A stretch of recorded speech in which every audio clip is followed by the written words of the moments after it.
Flesh Colored Radio. Hello. Oh, my Lord. Is this Michelle from Big Brother 10? This is Michelle. Welcome from to Big Brother 10. welcome to What Eastern does. Welcome to Flesh Colored Radio. How are you doing? I'm good. How are you? We are doing great. It's me, Jeff, you know me, and Bobby, my partner, is here. Hi, Michelle. Hi, Bobby. Hi, Jeff. Hi. Of course, I know you, Jeff. Hey, so we had a lot of questions we wanted to ask you that I had talked to you about before, but you're following Big Brother this season, correct? I am following Big Brother, correct.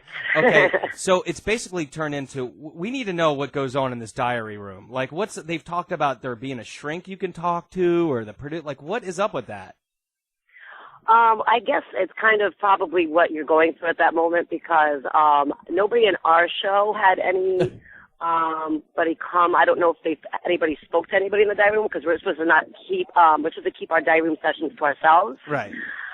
So I know personally that I had a few instances where I didn't have the shrink, but some of the producers and stuff on certain moments, like the unitard,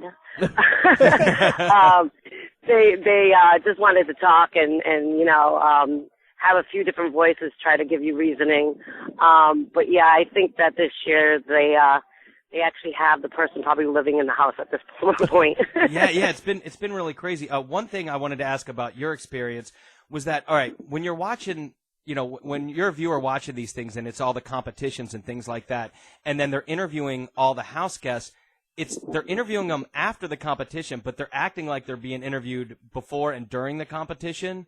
Like, do they coach you how to speak? Like, you know what I mean? Do they tell you, all right, now you got to talk about it like no one would know if you won or lost? Do they coach you how to do that? Because everybody talks like you wouldn't know if they won or lost by what they're saying until you see the end of the competition.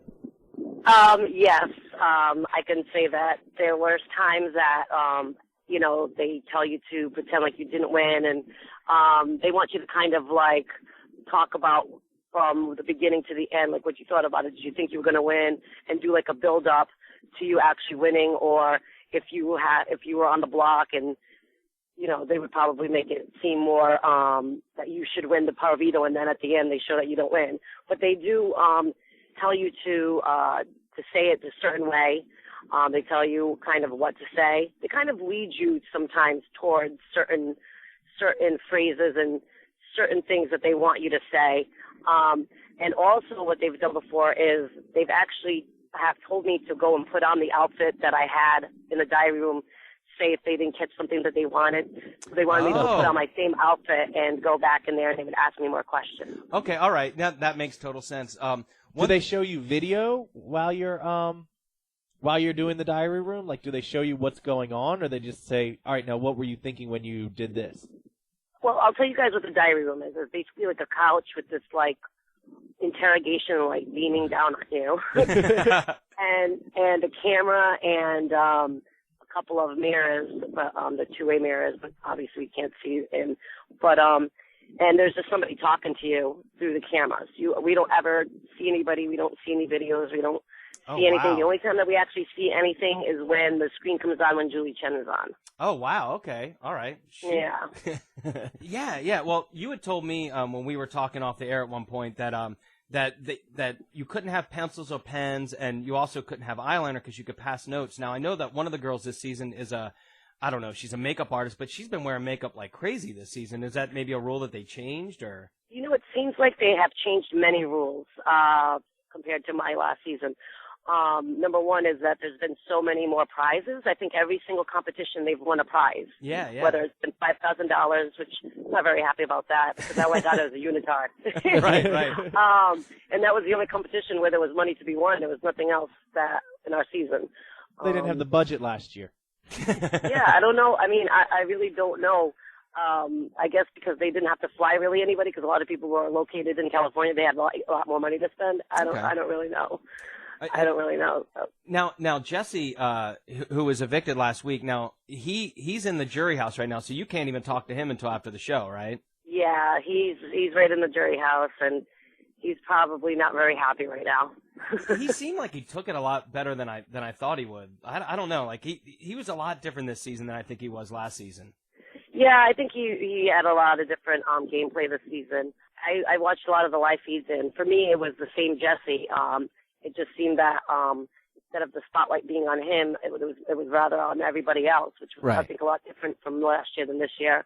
And he just aligned himself with people that like to bring the spotlight to them, which I think was smart, because for Jesse, I'm just surprised that he actually stayed there past the first week, you know. If I was in that house, I would have just been like, let's get together, get him out, and now let's play, you know, fair, and get the guy that was in last year, get him out. That's what I thought they would have done. Yeah. Which was, I was happy to see that he didn't get kicked out, but I was just surprised that they didn't band together, you know, and try to get him out, so. All right, I want to know. Once again, America screws them over. So. Hey, I have a question for you now. Imagine you were playing the game with Ronnie. I mean, Ronnie annoyed me to the point where I wanted to jump out of a window, but at the same point, I thought he was great for the show. I mean, how do you feel about players like that? You know, actually, since Ronnie's left the show, I've talked to him about almost every single day. Really? How did you get really. in touch with Ronnie? He had actually a message from Jesse. And he got in touch with me on Facebook about 2 days after he got off the show, and we've been in contact since then.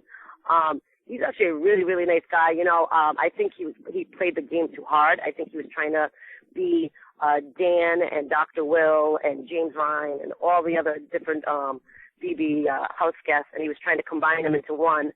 And unfortunately, it turned around and bit him in his ass. So, I thought at the beginning, I was like, you know what, I'm starting to like him, but then after the first couple of weeks, I already knew that he was going to be probably evicted eventually. But I was glad that he was on Jesse's side, because I was like, okay, like, he actually has Jesse's back, and I actually believe him, like, where, you know, a lot of people say they have, you know, people's back in there, but I actually believed Ronnie when he said he did have Jesse's back. So, for me, it was good to see that Jesse had back, but unfortunately, one by one, they're getting picked off, as you can tell. How did you feel when Dan made an appearance this season? I just thought that the proper thing was the following week was to have me come in there in a gorilla outfit wearing a unitard. I thought that would have been appropriate. That's what I thought should have happened. I mean, never mind that, but what about, like, because the whole, like, Lydia and Natalie and Jesse Bermuda triangle, and then here I come. And I bust in the door, and they're like, oh, my God, because, of course, everyone thinks that, you know, me and Jesse were just friends. Right. But it's just funny. I think it would have made for very good TV, and if anybody's listening out there, there's still a few weeks left, so my phone is 401. No, I'm kidding. All right, well, in closing, I just, real quick, now, things are going to go nuts from tonight forward. Now, do you think that they're just going to make the jury house smaller? Is there going to be less people? Do you think they're going to bring back, like, once someone's been evicted and not in the jury house, they're gone, right? There's no chance they're going to add, because they're going to be a jury member short this year, correct? Yeah, but well, you know, a lot of people said, are they going to bring back Ronnie and stuff? They won't, because Ronnie's gone home, and Ronnie's actually seen the show and seen videos I'm sure he didn't know about. So that the first four are definitely out of the question, but I think they are not doing the double eviction anymore. They basically said that Shima evicted herself, so they're using that as one eviction, and they're doing the regular one instead of doing a double eviction, just a single eviction, which they already did the HOH.